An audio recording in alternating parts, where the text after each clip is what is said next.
Master Jet, may dagdag bang kaltas ang BIR? Kasi po from 3,100 naging 3,500 po ang tax ko. Unang-una, ang tax ngayong taong 2024, hindi po nagbago yung tax rate.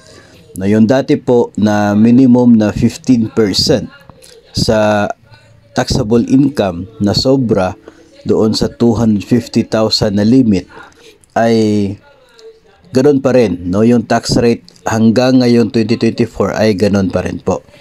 Then pangalawa, wala po nangyaring salary increase. So hindi po tumaas yung basic pay.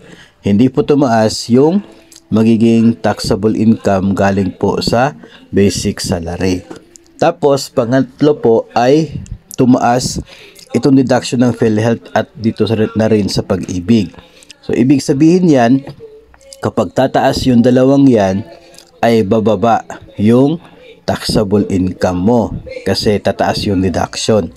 So dapat sana ay bababa rin yung tax deduction galing doon sa basis ng atin pong sahod.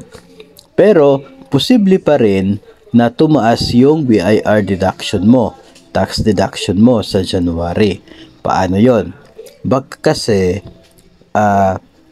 yung SRI na natanggap ninyo noong last year ay buo.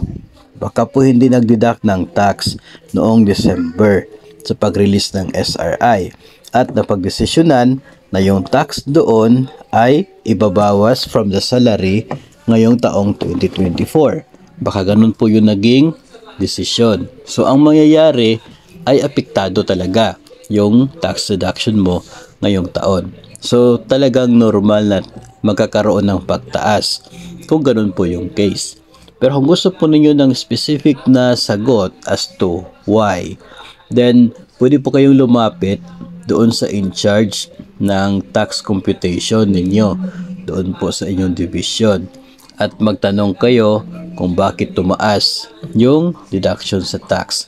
Pero kung kayo po naman ay nakatanggap ng buong SRI noong Desyembre, walang deduction para sa tax, ay marahil isa po yun sa dahilan kung bakit tumaas yung tax deduction ninyo ngayong buwan ng Enero.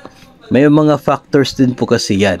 Pero kung as to yung sitwasyon ninyo na very specific reasons kung bakit, then makikita po ninyo yan doon sa in-charge ng tax ninyo sa inyo pong division office.